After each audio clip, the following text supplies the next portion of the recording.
Pode se sentar, queridos. Paz do Senhor. Amém. Bom dia. Eu fui dormir às 1 da manhã, acordei às 3h30. Então, assim, foi um cochilo. Então, assim, bom dia, já estou quase boa noite. Eu quero agradecer pelas orações ao meu avô. O vovô está com 93 anos. Ele estava com câncer de pulmão tem 9 anos e há 10 dias teve um AVC. Cerca de uns 8 anos atrás, nós estávamos na fazenda e meu avô falou que odiava crente. Não, odeio crente, detesto crente. E eu falei assim, vô, então nós temos um problema, eu sou sua neta, o senhor é meu avô, como é que nós vamos ficar com esse negócio? Não tem jeito de te odiar não, mas a minha grande tristeza é você ter virado crente. E desde então, nunca deixei de testemunhar, mas sempre com todo respeito à vida do meu avô. E quando chegou a notícia que ele teve o AVC, ele estava internado em Itabira, ali no Vale do Aço, e sem ser essa quarta-feira, a última quarta-feira, dia 14, eu fui em Itabira, busquei o vovô, e na hora que eu cheguei lá, era só para visitar, eu vi que ele estava muito mal, e fiz todos os trâmites para transferência para Belo Horizonte, e ele passando muito mal, não estava nem falando. Falei, vô, eu quero orar pela vida do senhor, o senhor deixa? Ele olhou para mim assim, falou com muita dificuldade, ora. E na hora que ele acabou de orar, eu falei assim, vô, o senhor quer orar comigo? O senhor não precisa falar não. Mas cada vez que eu falar uma frase, o senhor repete na mente do senhor e aperta a minha mão. Queridos, eu chorei tanto. E desde que ele foi para o hospital, eu tenho dormido com ele. Meus tios pagaram agora o cuidador, e desde quarta-feira que eu não durmo. Mas toda noite eu vou lá e a gente ora junto. E ontem eu estava saindo de lá, ele falou assim, você vai sair sem orar? Então, é difícil a gente passar uma situação dessa, né, com família, mas o maior milagre que Deus pode fazer nas nossas vidas é a salvação. E eu creio realmente na salvação do meu avô. Meu avô, ele fala que eu desvirtuo os padres. A primeira cidade que o PCT foi na igreja católica, pregar na igreja católica, foi em Ferros, na cidade dele. E 3 meses depois o padre largou o batina. Aí toda vez que eu vou em Ferros, ele fala assim, você não vai na missa dessa vez não, né? Você não pode ir à missa. Mas glória a Deus, é uma honra estar com os irmãos. Como o pastor Rogério falou, meu nome é Bárbara, eu sou de Belo Horizonte. Estou liderando o projeto Conquistando a Terra. Sou ovelha do pastor Neif Almeida. O pastor Neif esteve aqui no ano passado, em outubro. O bigodudo de suspensório, meu pastor. Lindo ele, né? É uma bênção. Mas hoje nós trabalhamos com um ministério que tem percorrido a cidade do interior de Minas com menos de 5% de habitantes evangélicos. E, queridos, isso é muito sério, porque nós estamos falando da região de Minas Gerais menos evangelizada. Corrigindo o pastor Rogério aqui, são 36 municípios no campo das vertentes. 22 têm menos de 5% de habitantes evangélicos. Toda a região tem 5,55% de habitantes evangélicos. E você, pastor e líder, que já está pensando assim, é claro, Bárbara, nós estamos numa região muito idólatra. Não é isso. E não é isso só aqui nessa região. Falta a igreja se posicionar como igreja. E então temos percorrido as cidades aqui ao redor e temos trabalhado nos 3 pilares que o PCT trabalha: unidade, gente, eu não dormi bem. Adoração, unidade e evangelismo. Entendemos a adoração não como louvor ou como um período específico de um momento musical, mas relacionamento. Unidade do corpo de Cristo. Queridos, nós não somos unidos na nossa doutrina. O que nos une é o sangue de Cristo. Eu sou doida para Jesus voltar só para ver como é que ele vai resolver esse dilema das doutrinas. Porque vai ser uma fração de segundos e nós somos um só corpo. E a maior evidência da pregação de Jesus é a unidade. João 17, versículo 22, próprio Jesus orando: Pai, eu não oro somente por esses discípulos, mas aqueles que vierem a crer em mim através da sua palavra, para que eles sejam um como eu e o Senhor somos um, para que o mundo creia que o Senhor me enviou. O mundo vai crer que Jesus foi enviado por Deus na medida que a igreja se une. Isso é muito sério. E terceiro, evangelismo. Querido, igreja fala, igreja anuncia, igreja prega. Igreja que não evangeliza não é igreja. Que isso, Bárbara? Igreja que não evangeliza não é igreja. Igreja que não evangeliza, ela é um clube social, uma ONG, um ajuntamento de pessoas, um grupo muito gostoso, muito legal de estar junto. Igreja tem um propósito específico. Bom, o projeto Conquistar na Terra está aqui, tem caminhado, alguns pastores já me conhecem, já estive aí trabalhando em muitas cidades aqui. Estamos aqui no Campo das Vertentes trabalhando desde 2014. Já passamos em São Tiago, São João del Rei, né, pastor Saavedra? Já passamos em Casterita, Coronel Xavier Chaves, Corozo. Eu peguei já o apelido das cidades. Nazareno, Madre de Deus. Então nós temos trabalhado a região, ajudando as igrejas no fortalecimento do entendimento de que é ser igreja, da unidade do corpo e trabalhar no evangelismo. Estamos à disposição dos irmãos aí da região que queiram irmos na sua igreja, na sua cidade. Bárbara, eu não sei se a minha cidade tem menos de 5% de habitantes evangélicos. Não tem problema, no intervalo vem aqui que eu já tenho toda a tabela aqui, eu te falo quantos por cento de habitantes evangélicos tem lá, de acordo com o IBGE. Ok? Feitas as devidas apresentações, como o pastor Rogério falou, não seria eu que viria ministrar aqui no Encorajar, nesse Encorajar. E o tema proposto era para o Jonathan pregar, um dos nossos preletores, liderança cristã e adoração. Confesso que eu fiquei muito desafiada com o tema dele, né? Não era meu não. E durante toda a semana eu estava orando e pedindo a Deus que trouxesse alguma coisa ao meu coração, que trazesse solidez ao coração dos irmãos. E eu queria compartilhar aquilo que Deus tem colocado no meu coração. Para começo de conversa, eu quero ler com vocês uma pesquisa que foi feita pelo Schaeffer Instituto, que é um instituto da Suíça que trabalha com liderança cristã. Eles fizeram uma pesquisa e chegaram aos seguintes dados: 97% dos pastores já foram traídos, acusados falsamente ou feridos por amigos de confiança. 70% dos pastores lutam com depressão. 7.000 igrejas fecham a cada ano. 1.500 pastores abandonam o ministério por mês. Isso nós estamos falando mundialmente. Apenas 10% dos pastores se aposentarão como pastores. 80% dos pastores ativos no ministério se sentem desencorajados.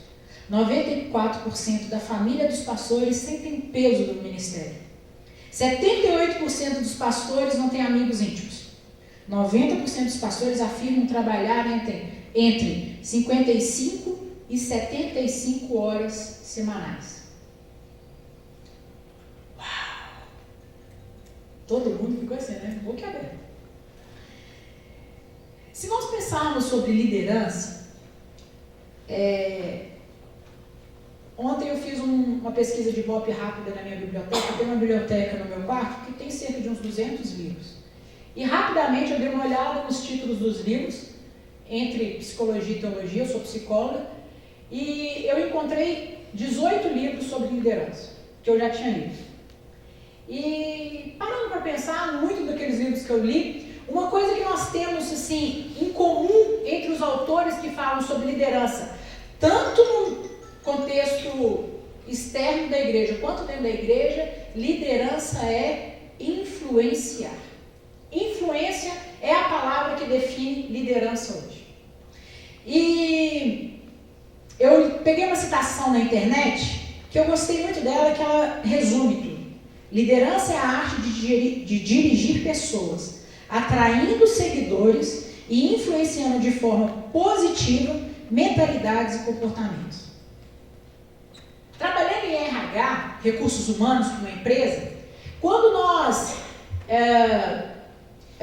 selecionamos uma pessoa com um determinado cargo, principalmente cargo de liderança, nós temos que pesquisar e procurar muito bem nessas pessoas que elas têm algumas características específicas nos seus conhecimentos, nas suas habilidades e nas suas atitudes. O mundo forma líderes. Se você for numa biblioteca, numa livraria, tenho certeza que você vai achar uma estante só sobre liderança. O que mais nós temos ouvido falar no mundo hoje é liderança e empreendedorismo. Mas o que tem a ver realmente o tema liderança, ligando liderança cristã? Como se forma um líder dentro da igreja? Liderança cristã? Liderança de Cristo. Será que é os mesmos requisitos? As mesmas habilidades, os mesmos conhecimentos, as mesmas atitudes que se espera de um grande líder aí no mundo dos negócios, do empreendedorismo? Eu queria que, pensando nessa pesquisa que eu li para vocês, eu quero que vocês reflitam realmente. O que é de fato exercer liderança e dirigir pessoas? Porque eu só vejo uma maneira de nós exercermos liderança cristã hoje. A partir da adoração. Não estou falando que o ministério do pastor tem que começar no grupo de louvor. Por favor, não escrevam que eu falei isso. Eu estou falando que uma liderança cristã saudável, um dom pastoral exercido saudavelmente, começa com a adoração. Só que nós precisamos entender de fato o que é adoração. Abram suas Bíblias comigo em Mateus capítulo 16, versículo 13.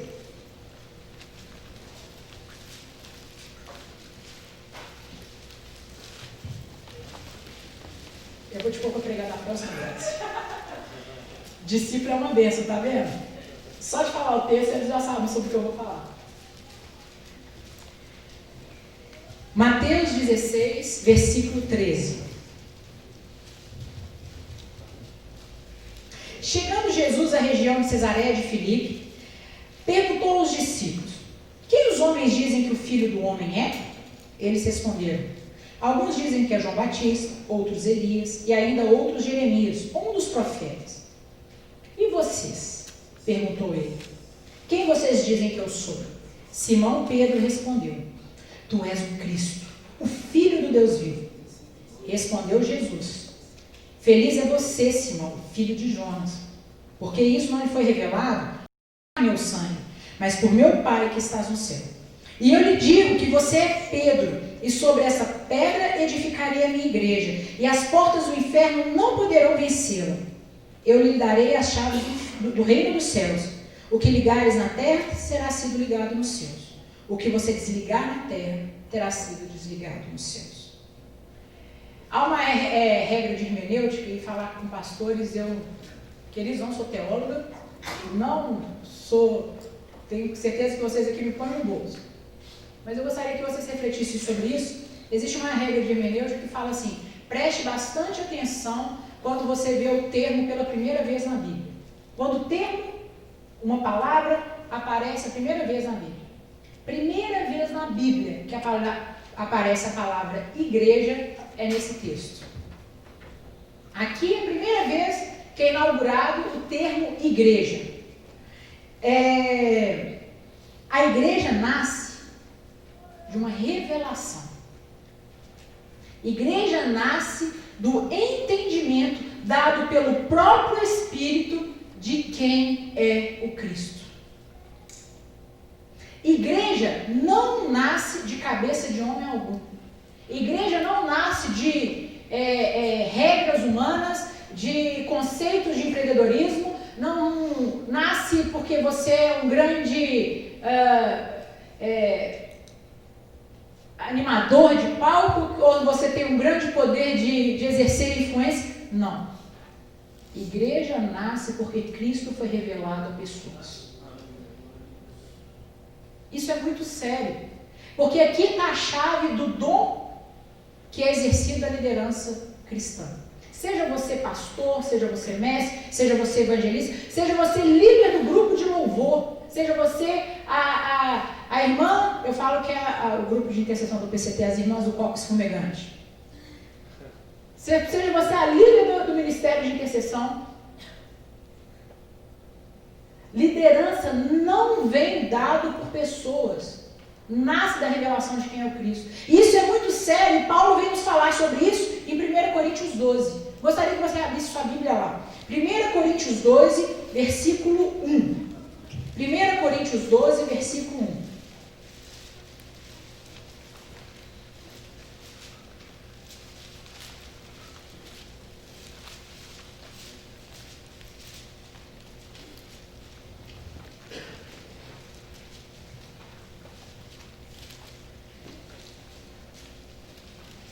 Primeiro Coríntios 12, versículo 1 diz assim: a respeito dos dons espirituais, não quero, irmãos, que sejais ignorantes.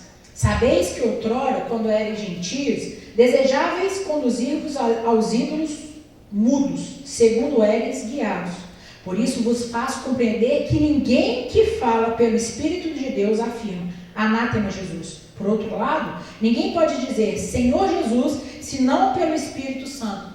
Paulo está falando a mesma coisa, narrando aquilo que aconteceu quando Pedro tem a revelação de quem é o Cristo. Aquilo só poderia ser dado pelo Espírito Santo. Ora, os dons são diversos, mas o Espírito é o mesmo. E também há diversidades no serviço, mas o Senhor é o mesmo. E na diversidade nas realizações, mas o mesmo Deus é quem opera tudo em todos. A manifestação do Espírito é concedida a cada um, visando um fim proveitoso. Ninguém reconhece a Jesus se não é revelado pelo Espírito. E ninguém recebe um dom, ninguém é levantado como líder, e eu estou realmente usando o conceito de liderança cristã como dom, se não é dado pelo Espírito, através da revelação de quem é Cristo. Gente, isso é muito claro. E é interessante que a palavra dom aqui já vem ligada diretamente à palavra serviço. Já começa a desconstruir um monte de coisa, né? Até os anos 70 ali, e onde o grande mito da liderança e da chefia foi o Henry Ford, chefe era quem mandava, e obedecia quem tinha juízo. Eu falei, você obedece. Isso era ser líder. Líder hoje está falando de algo muito diferente. E termos um dom para isso nos faz não trabalhar diretamente para o nosso bem-estar ou para o nosso ego, para formar pessoas de acordo conosco mesmo, mas tem a ver com o serviço aos irmãos. Gente, isso é muito sério. Efésios capítulo 4, 9, se quiserem abrir ou anotar, mas eu vou ler rapidinho, que eu quero me deter mais ao texto de Mateus. Ora, o que quer dizer subiu, senão que também havia descido até as regiões inferiores da terra? Aquele que desceu é também o mesmo que subiu, acima de todos os céus, para encher todas as coisas. Ele mesmo concedeu uns para apóstolos, outros para profeta, outros para evangelistas, outros para pastores e mestres, com vista, com objetivo, com a missão. Você põe aí a palavra que você quiser, ao aperfeiçoamento dos santos, para o desempenho do seu serviço, para a edificação do corpo de Cristo, até que todos cheguem à unidade da fé e do pleno conhecimento do Filho de Deus, a perfeita varonilidade, à medida da estatura da plenitude de Cristo, para que não mais sejamos como meninos agitados de um lado para o outro, e levados ao redor por todo vento de doutrina, pela artimanha dos homens, pela astúcia com que induzem ao erro, mas seguindo a verdade em amor, cresçamos em tudo, naquele que é o cabeça, Cristo, de quem todo o corpo bem ajustado e consolidado pelo auxílio de toda junta, sendo a justa cooperação de cada parte, efetua o seu próprio aumento para a edificação de si mesmo em amor. Você tem um dom, você exercer uma função de liderança,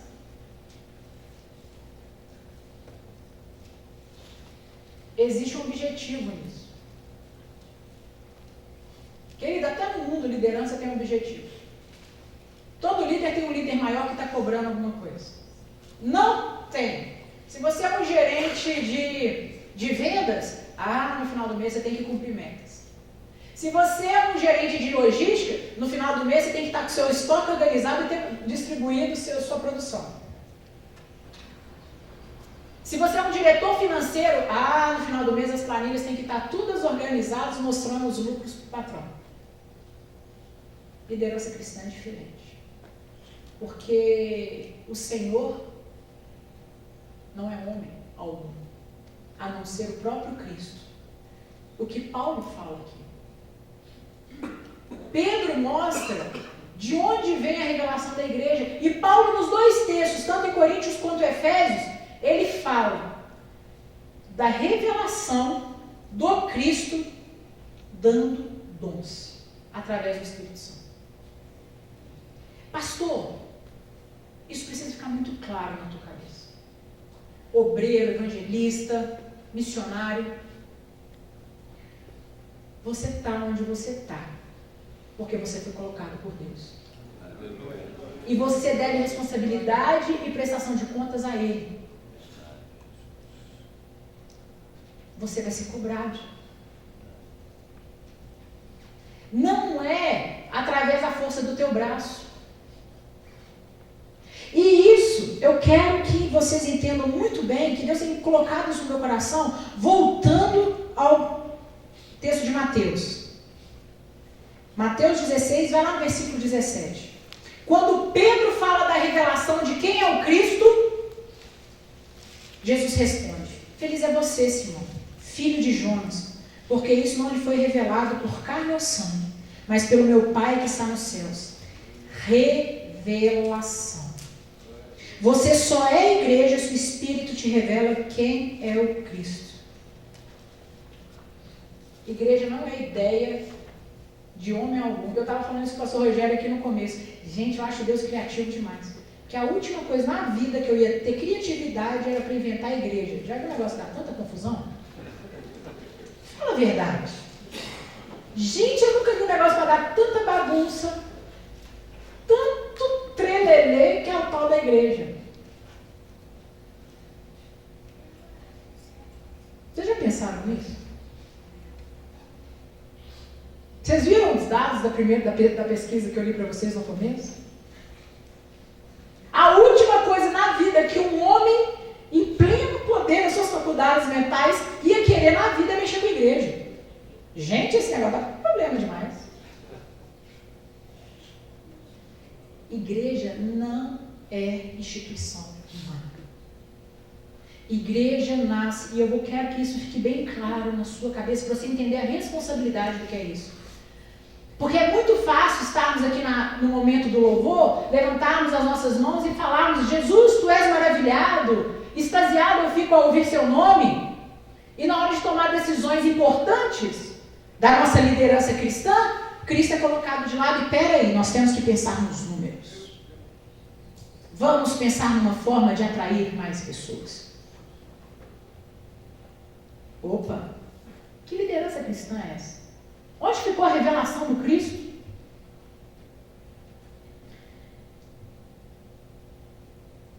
Continuando, versículo 18.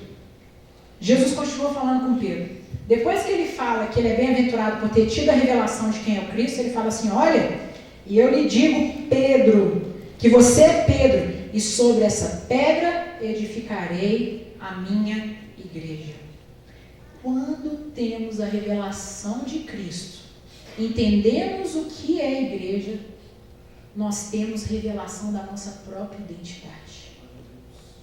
Queridos, isso é muito importante para exercer uma liderança saudável cristã.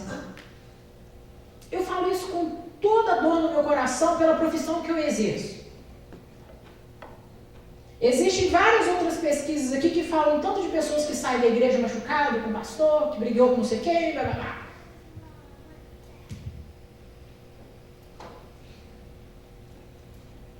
Líderes que faltam identidade. Líderes que faltam identidade porque tem faltado revelação. E você só tem revelação, queridos, na profundidade do seu relacionamento com Deus. Isso é adoração. É muito bonito nós formos um grupo de louvor aqui, igual o Felipe e a Graça que cantam bonito, porque se pusesse eu cantar aqui, eu tenho certeza que ninguém ia ficar extasiado com Jesus. Não mesmo. Adoração é muito mais que abrir a boca e cantar. Adoração, pastor e líder, é você no seu quarto antes de tomar qualquer decisão. É seu tempo de devoção, é Bíblia. Ah, claro, precisamos ler os Stott, precisamos ler os MacArthur, os Pipers, mas nós precisamos nos dedicar e voltar à Bíblia. Aleluia. Isso é adoração. Líder, como é que está seu tempo de devoção? Seu tempo de oração, seu tempo de qualidade com Deus? Porque ser líder é influenciar pessoas, imprimir neles o caráter de Cristo. Como você vai dar aquilo que você não tem? Nossa, a Bárbara é brava, né? Ela está falando só para... Não, queridos, eu estou te falando aquilo que Deus tem me falado dia após dia. No trabalho que eu exerço, com os pastores que eu trabalho, e principalmente com meus discípulos. Porque querer fazer um monte de Bárbara ia ficar um negócio muito esquisito e o PCT ia ser muito ruim.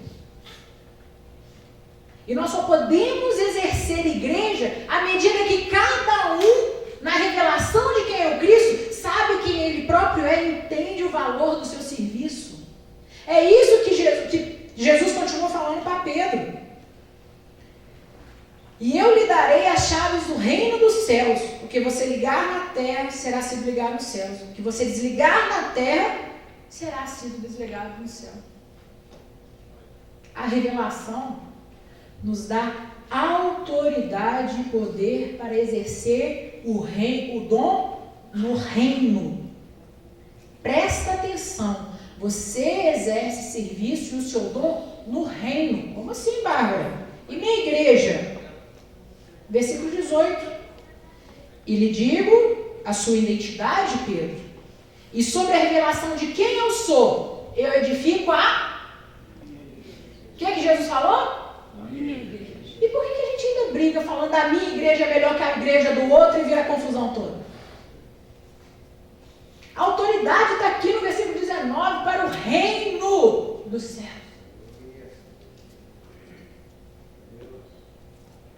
Querido, quem trabalha para construir sua própria igreja está construindo um império próprio. E nós somos chamados como líderes para exercermos uma função de influenciar pessoas para o trabalho no reino. Não foi você que morreu na cruz, pastor. Evangelista, não foi seu sangue derramado. Obreiro, não foi na sua cabeça colocada uma coroa de espinhos. A igreja é dele. E nós trabalhamos para ele. Somos líderes, sim, mas devemos submissão ao Rei dos Reis. Ele é o nosso patrão. Isso precisa ficar claro.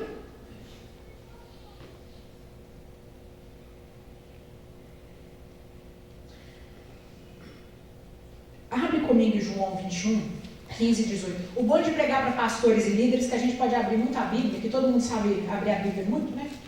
Ler a Bíblia pelo menos umas 4 vezes por ano, todo, não é isso? Todo pastor é assim.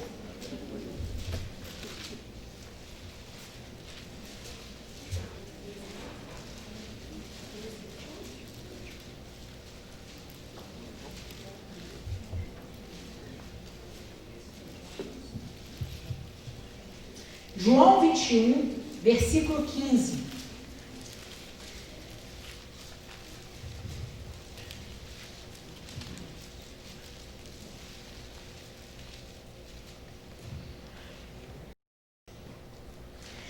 Depois de terem comido, perguntou Jesus a Simão Pedro.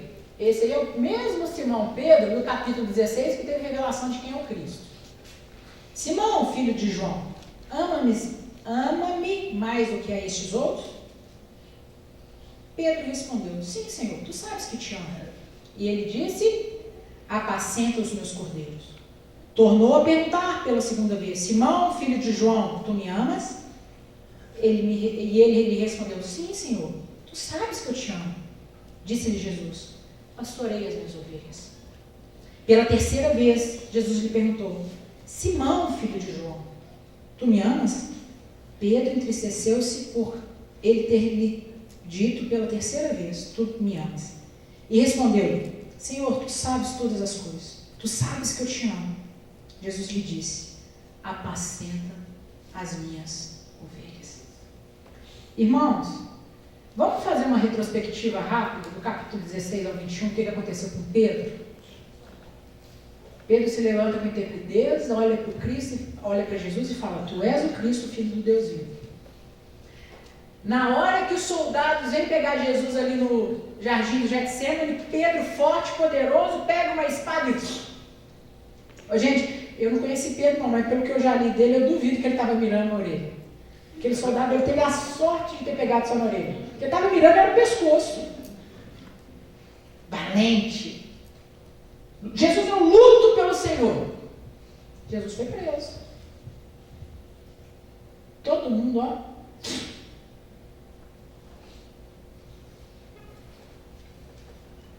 Na ceia, um pouco antes, quando Jesus estava lavando os pés dos discípulos, Pedro era demais, gente. Vai ser assim, né? Passional e impulsivo como Pedro só. Não, Jesus, você não vai lavar meus pés? De maneira nenhuma. Pedro, se eu não lavar, você não terá parte comigo. Lava o corpo inteiro. Nunca vou te deixar, jamais te negarei. Pedro, antes que o galo cante, você vai me negar 3 vezes. O mesmo Pedro que teve revelação de quem é o Cristo. O mesmo Pedro que teve revelação, queria ser totalmente lavado por Jesus. O mesmo Pedro que queria matar o exército inteiro. E Pedro negou Jesus. No momento mais difícil, o discípulo impetuoso traiu Jesus. Aqui está o motivo da tristeza de Jesus perguntar para ele 3 vezes. Bárbara, poxa, podia ter pulado essa parte, né? E já ido direto para o Pedro pegando em Atos 3 mil convertendo, Pedro transformado. Líderes, há um processo do trabalho de Deus nas nossas vidas. E eu vou te contar um negócio. Não é fácil não.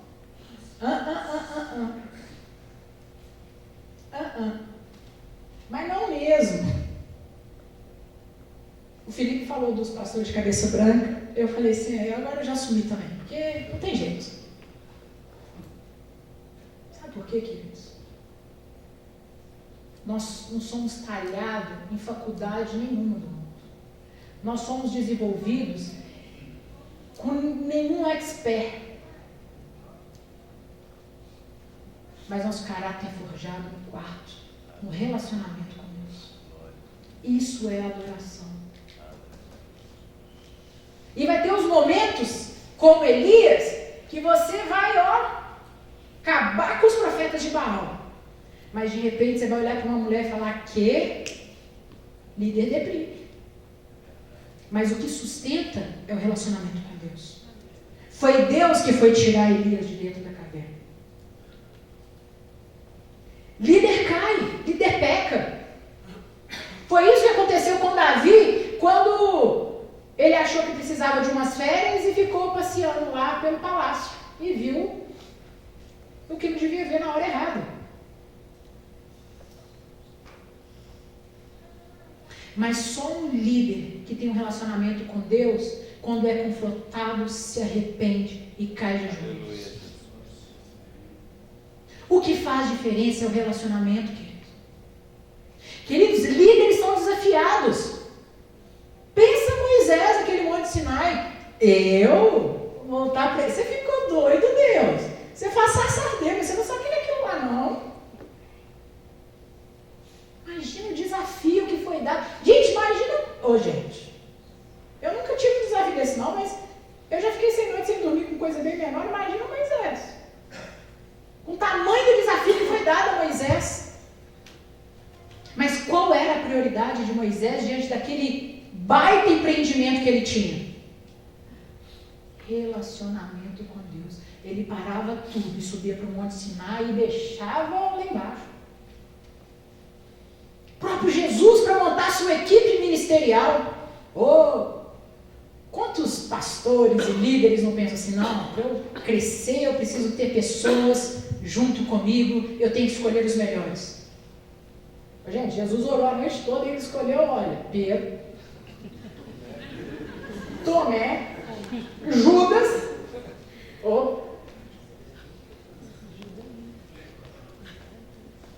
sabe,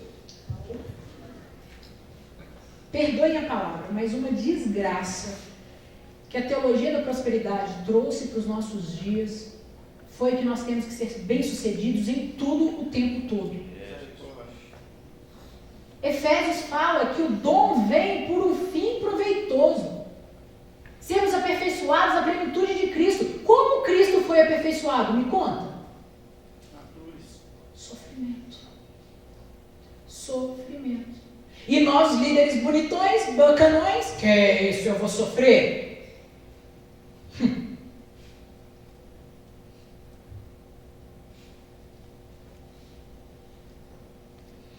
Nós, pastoreamos, exercemos dons por amor a Cristo. Pensa Jesus olhando nos seus olhos agora, pastor, líder, e perguntando, você me ama? Pastoreia as minhas ovelhas.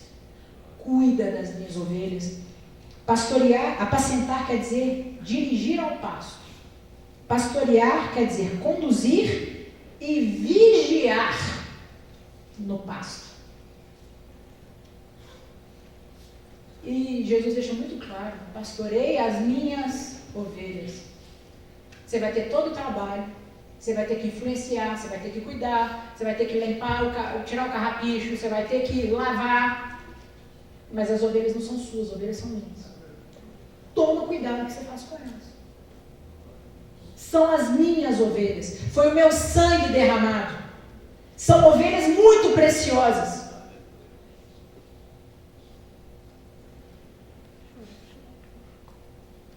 Bárbara, muito bom, muito bonito. Mas o que tem a ver liderança cristã e adoração? Até agora eu não entendi. Aposto que você está se perguntando isso, né?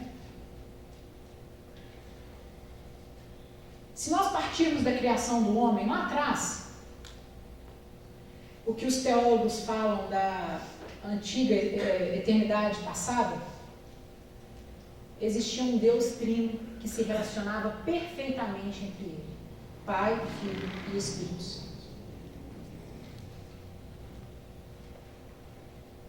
Quando Deus resolve criar um homem, Ele coloca no homem a própria essência. E essa essência que existe naquilo que eles viviam entre eles, como trindade. Relacionamento. Submissão mútua em amor. Um preferindo o outro. Esse é o relacionamento da trindade. Foi para isso que fomos criados, para termos esse relacionamento pleno com Deus, e foi isso que Adão perdeu no Éden. E quando Jesus ele morre na cruz, a ponto de Pedro falar assim, olha, tu és o Cristo, ele está apontando para esse sacrifício. O Deus, o 100% Deus, 100% homem, em sua morte e ressurreição, insere novamente o homem no relacionamento da Trindade. Isso é adoção. E por isso podemos hoje nos relacionarmos integralmente, pessoalmente, intencionalmente com Deus. Isso é adoração. Querido, você fazer um ensaio de louvor para conduzir a igreja é reflexo da sua vida diária. Ministério de louvor não é dividir vozes, não é tocar bacana. Querido, isso aí é... Se a adoração fosse isso daí, gente, a Beyoncé, Tina Turner, que a probabilidade dela é zero na gente. Olha lá. A Adoração é relacionamento. E tem faltado nas nossas igrejas e tem faltado nas nossas lideranças. Por isso que eu te falo, Bárbara, é claro que aqui na região tem poucos evangélicos. Você não sabe o tanto que é difícil, o quanto que é um povo tradicional, idólatra.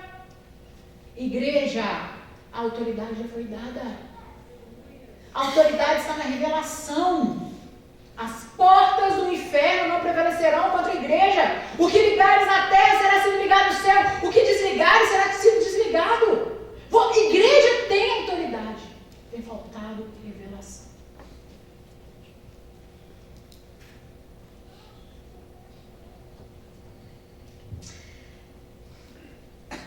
A revelação de quem é Cristo traz a revelação de quem é a igreja. A revelação de quem é a igreja nos traz identidade pessoal. E a identidade pessoal nos dá a identidade do nosso dom e da nossa liderança. Só tem revelação quem vive uma vida de adoração, ou seja, se relaciona intimamente com seu Cristo. Eu quero ler de novo os dados da pesquisa. Eu posso pedir o grupo de louvor para voltar aqui, pastor? Meninos, vem cá. A gente vai ter um tempo de juntos uma reflexão. Mas eu quero ler de novo aqui. 97% dos pastores já foram traídos, acusados falsamente ou feridos por amigos de confiança. 70% dos pastores lutam com depressão. 7.000 igrejas fecham a cada ano. 1.500 pastores abandonam o ministério por mês. Apenas 10% se aposentarão como pastores. 80% dos pastores ativos no ministério se sentem desencorajados. 94% das famílias dos pastores sentem o peso do ministério. 78% dos pastores não têm amigos íntimos. 90% dos pastores afirmam trabalhar entre 55 e 75 horas semanais. Bem-aventurados os perseguidos por causa da justiça, porque deles é o reino dos céus. Bem-aventurados sois quando por minha causa vos injuriarem e vos perseguirem, e mentindo disserem todo mal contra vós. Regozijai e exultai, porque é grande o vosso galardão nos céus. Pois assim perseguiram os profetas que viviam antes de vós. Vocês têm uma identidade. Vós sois o sal da terra e a luz do mundo. Não se pode esconder a cidade edificada sobre o monte, nem se acende uma candeia para colocá-la debaixo do alqueire, mas no velador, e alumia todos os que se encontram na casa. Assim também brilha a vossa luz diante dos homens, para que vejam as vossas boas obras e glorifiquem o vosso Pai que estás nos céus.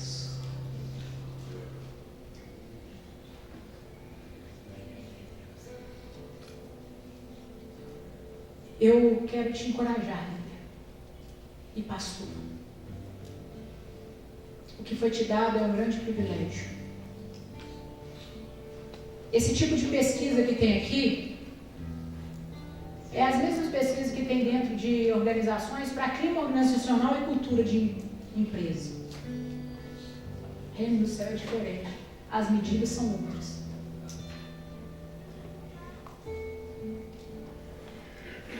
E mais do que isso, a sua liderança eficaz, as melhores estratégias, aquilo que Deus tem através da sua vida para o rebanho que foi te confiado, só pode ser dado através do seu relacionamento com seu Deus.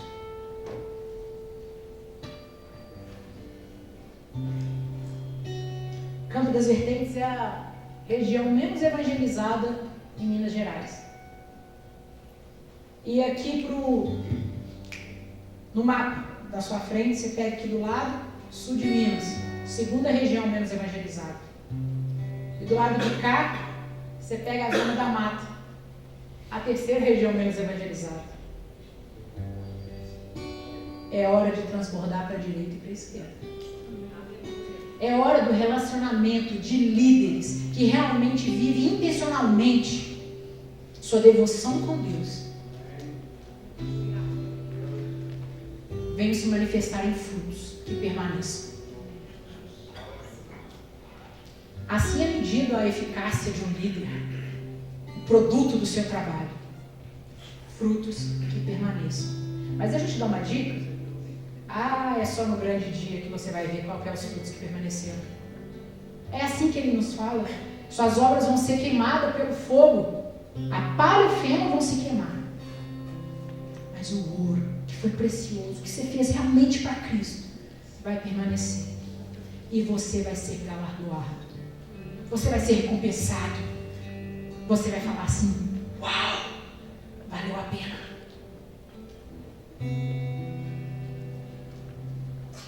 Líder, seja encorajado nessa manhã. É precioso demais o que Deus te deu. 75 horas semanais é pouco pelo privilégio do que você foi chamado. Um te traiu, glória a Deus. Exultai e alegrai. Bem-aventurado. As medidas do reino é diferente. Eu brinco com os meninos do PCT que se eu fosse RH do PCT, a última pessoa que eu ia pôr na liderança do PCT era eu. Deus é doido. Mas Deus te chamou. Deus te chamou. E Ele conta com você esse grande privilégio. Mas é só através dele que você vai exercer uma liderança eficaz. É através da sua adoração. Eu pedi um grupo de louvor para voltar aqui. Eu queria que você se pusesse de pé. É muito bonito os apelos emocionais em todos esses eventos que a gente faz, porque isso toca o coração, né? Foi uma música bonita e sentiu um arrepio. Só você sabe das suas lutas. Eu, pelo menos umas 3 vezes por mês, fora a TPM, eu tento desistir.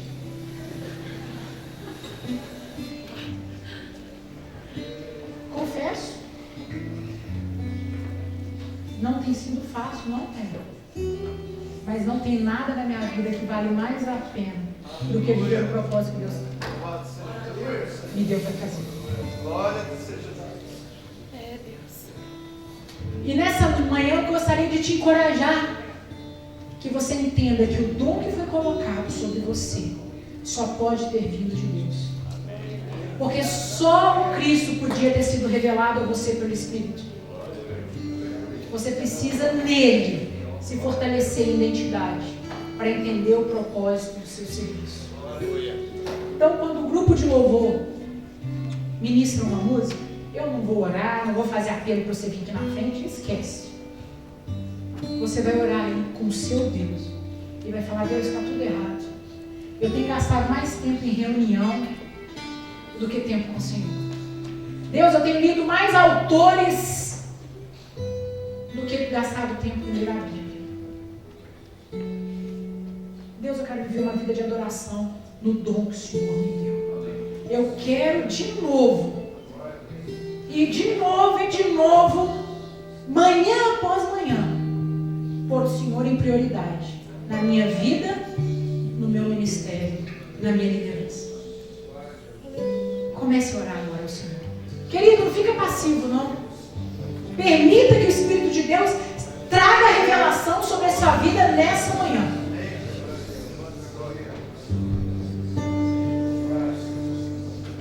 Não foi no leito de morte como foi com meu avô. E você tem hoje a oportunidade de influenciar outros. Viva de fato o dom que Deus colocou sobre sua vida.